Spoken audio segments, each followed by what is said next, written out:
You have experts working for you, and give them that ability to give you feedback and to answer those questions for you. Again, that's conceptually is very empowering to staff. I know when I was younger and prior to being a school leader, that's what I expected, just quite honestly, as a professional, that I wanted to be empowered and don't just tell me how to do it. Hello, everyone, and welcome to the Brighter Together podcast. My name is Janet Courtney, and my special guest today is Daniel Barton. Daniel is the superintendent at Goodrich ISD in Goodrich, Texas. Daniel, it's so great to have you here today. It's great to be here. I appreciate you having me. Absolutely. Tell us what's going on in Goodrich. In Goodrich, well, we are starting our year in volleyball, of course. We're a small district. We have about 270 kids, Nice. K through 12 in Goodrich. So we're very small, but we're in the volleyball season. We're celebrating some academic success from this past year. And yeah, spreading our narrative, our story about our district, and we're very proud of our district, and I'm proud of the accomplishments that we've made. And so, yeah. So it's September 17th. These podcasts are about 2 months behind. So if you're listening to this in November, that's why you're talking about volleyball. So, and one of the things that you talked to us before about is your philosophy on servant leadership. I'd love for you to give us how you manage, how as a superintendent, how you run your ship, captain your ship. Yeah. Well, I think I try to keep things pretty simple in concept, and that is as a servant leader, it is becoming of me to I think of myself as working for my employees versus the other way around. I'm here to work for teachers, and I tell them that. Quite frankly, every year, the last slide in my convocation is, it basically states what I want for my staff and my teachers. And one of those things is to always know that my position and other school leaders are here for y'all. We're here to work for y'all, whatever address your needs are. So I think that's huge as far as a mindset. And again, it's very a simple concept. But at the same time, it can be very difficult on some school leaders. I know developmentally, in my younger years, it was probably a little more difficult than it is at this point. I hear you, Yeah, for you sure. understand the difference in intelligence versus wisdom. There you go. Yeah. I have a feeling you and I are close to the same age. At least same generation for sure. So, and it's something where, when you take the mindset of this is, I'm here because, whether you're a Christian or not, I always, for me, it always goes back to that because I'm such a strong Christian, but, serving others, love God, love others, do what you need to do. And when you serve others and they know that they can trust you, that's huge. Yes. And the servant leader, what's the characteristics? Empathy and listening skills and humility and selflessness.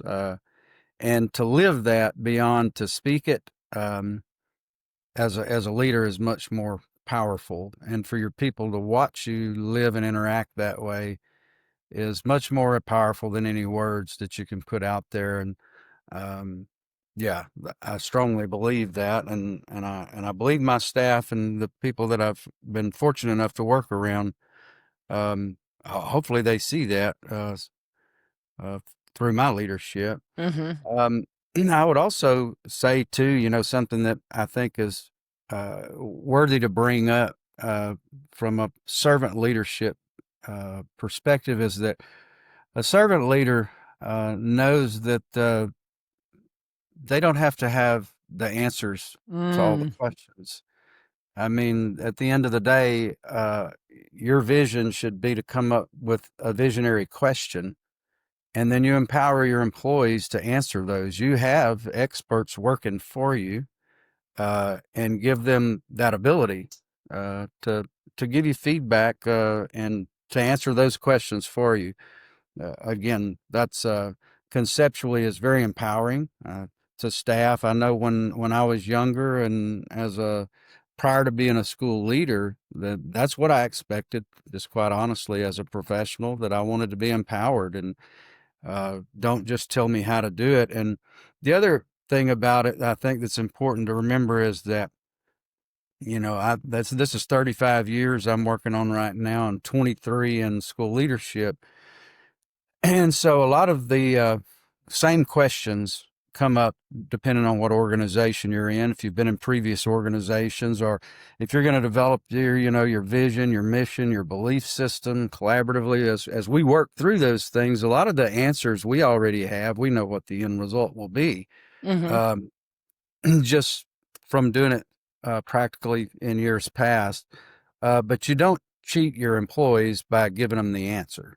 Right. Um, Mm-hmm. you still need to collaboratively work through uh, with your employees, like I said, whether you know what the outcome will generally be or not. And I'll give you an example. When we work through, I talk a lot about beliefs, because beliefs are how we interact with each other every day in our organization. But if you look at XYZ school district versus ABC school district, when you look at their belief systems, they may state something a little different, but by and large, they're all the same. It's going to be, you're going to respect all your stakeholders, you value instructional time, make decisions collaboratively, provide, positive affirmations, maintain high expectations for all. These are recurring themes, Yeah. but again, you don't interject that Right. as the leader. You Mm-hmm. allow that to organically come about with the group that you're working with, and I think that's something that's difficult sometimes.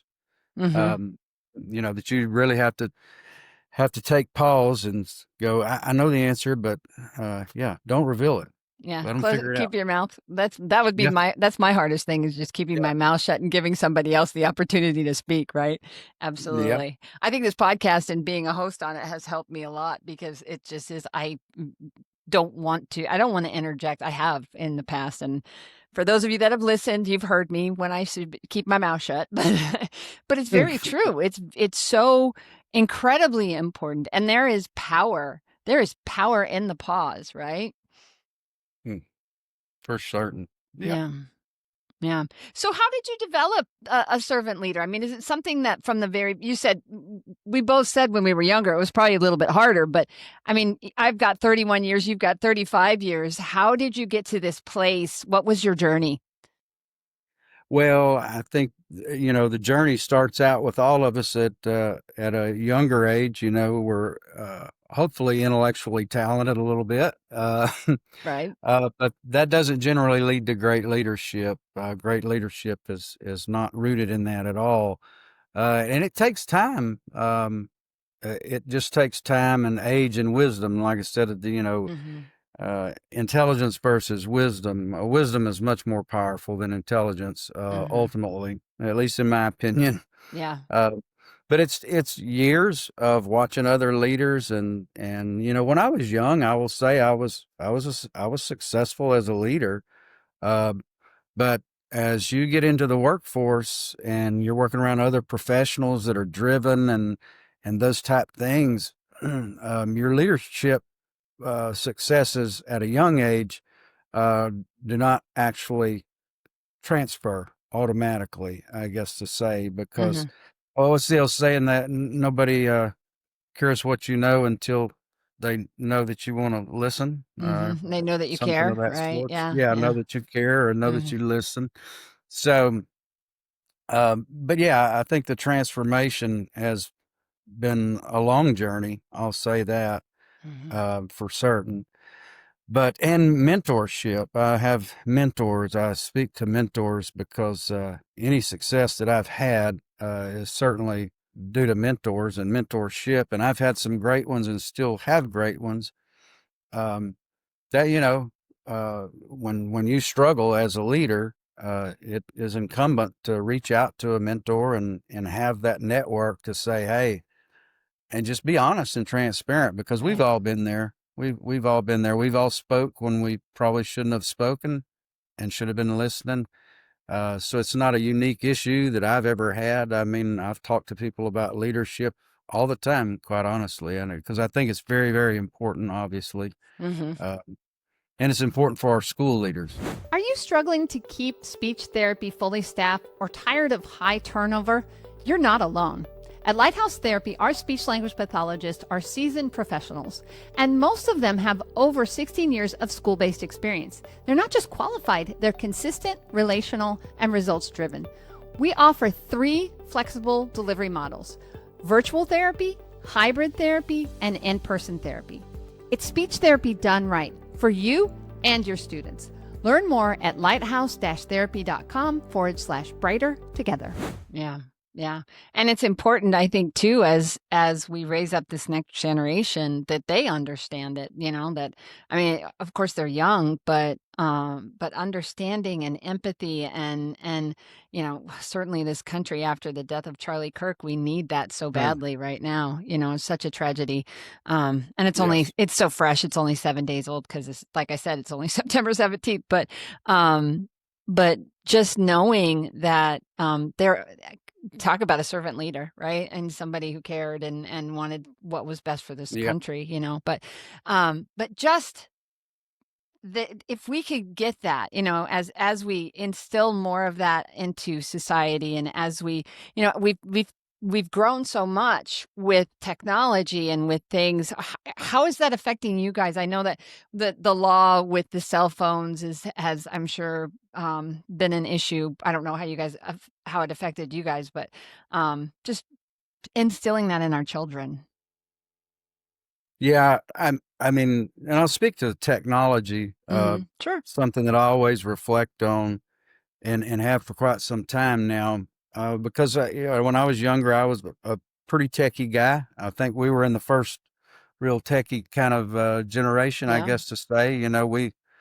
I still remember the first time I saw a calculator. I believe it was a Uniden in Walmart when I was a young boy prior to computers. So we've lived all of that, and then Yeah. we learned a little Basica and Fortran back in the day, and Oh done a yeah. little database design, and so we've lived through that the beginnings of technology, but where it's led us to today.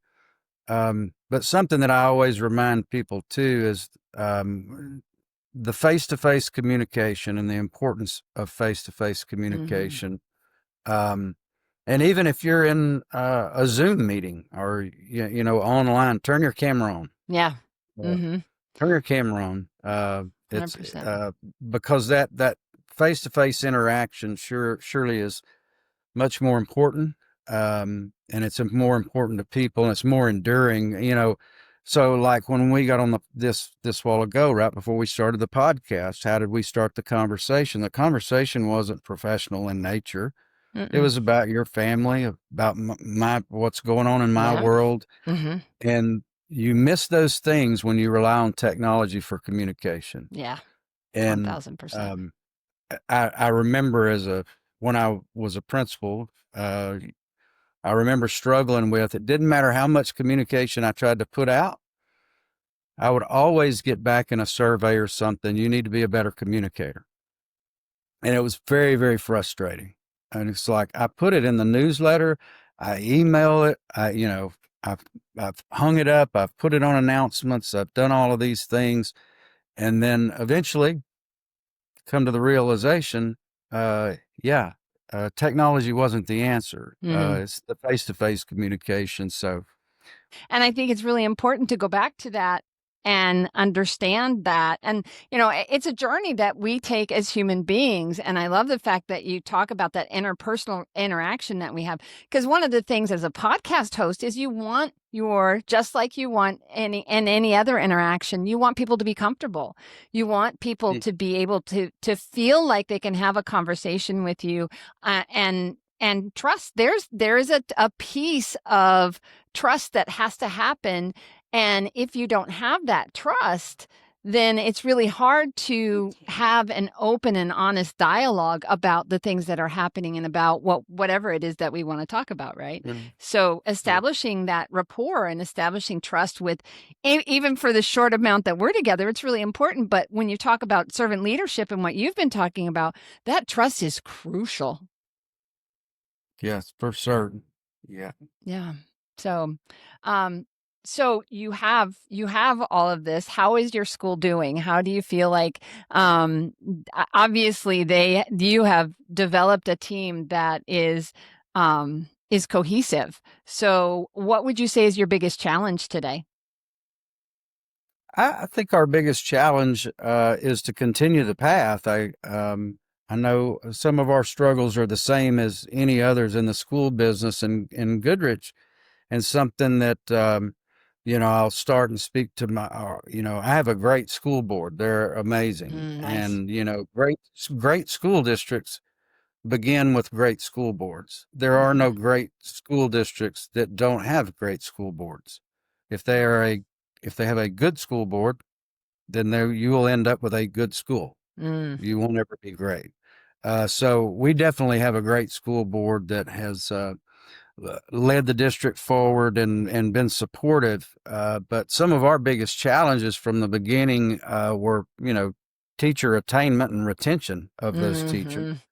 And then, of course, ultimately, the academic challenge. We come out of COVID, and I don't want to get off into another COVID conversation, but obviously that's been well versed that was a struggle coming out of it. So to regain our focus academically, and to not just regain our focus, but to come to the forefront academically in our area. And we've been able to accomplish that as of late. As I said, when we first started talking, or what we were doing, and part of it is we're celebrating right now and telling our narrative about where we've come from. We've done a lot in a short amount of time. I would say we have at this point a collective set of master teachers that would be an envy to anybody. But again, we've got 21 teachers, so Right. We're not dealing with thousands of teachers. So we have a microcosm, I guess, to say, you might call it, of teachers. But we have been able to recruit, and the way that we recruit, and again, the challenge, that was the first challenge, and then the second challenge is how do you make sure those master teachers have what they need to gain the academic attainment. So we're 5 years in. This is my 5th year here, and most of our employees, and from a leadership perspective, we've all been here 5 years. This is our 5th year, and so we have been able to finally acquire that talent and retain it. But again, the way that we've went about it, obviously, the two things that drive those teachers and keeping them in your district is obviously there is, financially, can you support them financially? And then the other biggie, obviously, is culture. And so we've been able to improve in both areas. School board's been very supportive. I think last year, based off of a TASB survey, we believe we were the 4th highest paying 1A district in the state. Nice. And then this year we were able to extend that. And we believe, I don't know the answer right now, honestly, but I do quite frankly believe we're probably going to be number 1 or number 2 in the state in pay, for 1A district, that is. Yeah, I get it. Yeah. But, so we've covered that ground, and then you work on the culture, right? I mean, that's where the real work, and going back to servant leadership and, growing us, as a servant leader, our focus is on the growth of our people and those around us. And so we began the challenge. We've, went collaboratively through the organizational change of creating our vision, our mission, and our beliefs together. And, I mentioned some of those beliefs a while ago. And then we moved from that to strategic planning and creating a, a strategic plan. And why the strategic plan was important in this journey, I guess to say, is one of the things that is frustrating as a school leader is sustainability. Mm-hmm. You know the old saying, I've heard it since I was a kid, if you're a good leader, it doesn't matter whether you're there or not. Right. When you Yeah. lead, it will sustain. Mm-hmm. And that is, that's a mouthful Mm-hmm. Yeah. Yeah. to accomplish that. But I think our way to do that is through strategic planning. And ultimately, we created, through our strategic planning process, what we call the Goodrich Way. And what the Goodrich Way boils down to is we've defined, um, what we want, what we expect of ourselves, and first and foremost, student and our envisioned student experience. What do we envision for our students? And then we move to a portrait of a graduate. What do we want to look like when they graduate? What's the portrait of an administrator in this district? About expectations. And then we move to the portrait of an educator. And then so goes the story until we got to identify what systems we needed help with, or what Mm-hmm. areas, priorities. And we've done that. And now we're at development and implementation of those systems. So we're really trying to create systems. And in a small districts, at a unique situation, if you're in a Galveston ISD or a Houston ISD, these big districts, which I've worked in, we have well-established procedures, administrative guidelines, Right. those things Mm-hmm. exist. Mm-hmm. And these little districts, not so much. Right.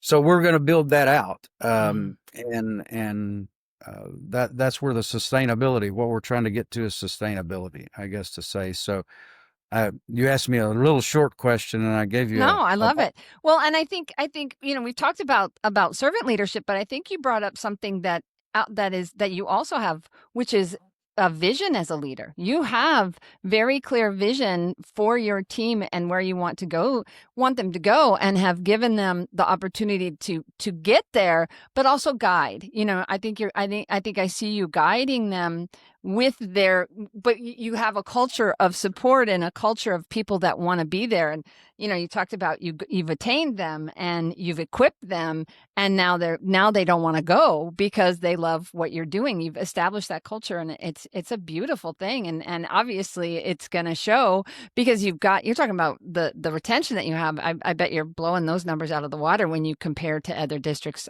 even just across the state of Texas. That's how we do it at Lighthouse. And so giving true leadership to your people and allowing them to be successful and trusting them. I always say trust but verify, Yeah.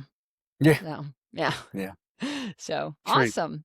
So Daniel, if someone had a question about how you lead, where would they find Goodrich ISD and Daniel Barton? Where do they go? Well, I mean, we're obviously available on the World Wide Web at Yeah. goodrichisd.net. Okay. And my email's there, and be happy to answer any questions or continue a conversation. Again, as I said earlier, I think servant leadership is something that I really enjoy talking about. And again, it's a journey. I don't.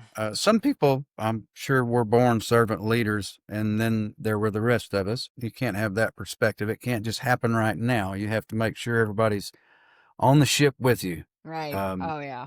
Yeah. Yeah, for sure. So one last question. So what one thing, if you could miraculously fix one thing in your world and of what you have and the things that you deal with in a day in and day out situation, what one thing would you want to fix? I would want to fix the outside political pressures Mm, being brought upon education.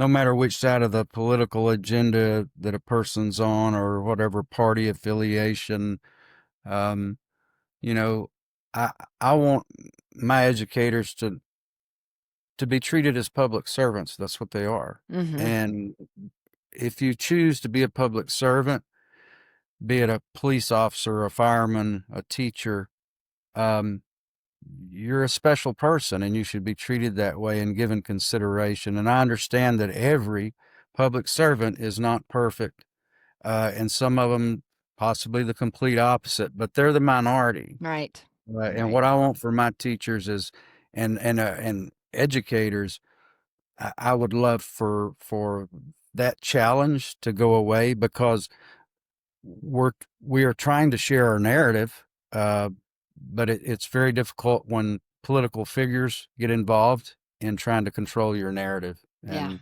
yeah, yeah, that's a great so answer. Great answer. Absolutely. Well, Daniel, it has been a pleasure to have this conversation with you. Thank you so much for your time, and thank you for being on Brighter Together, because we really are brighter together, aren't we? yes, we are. Thanks again. And thank you for having me.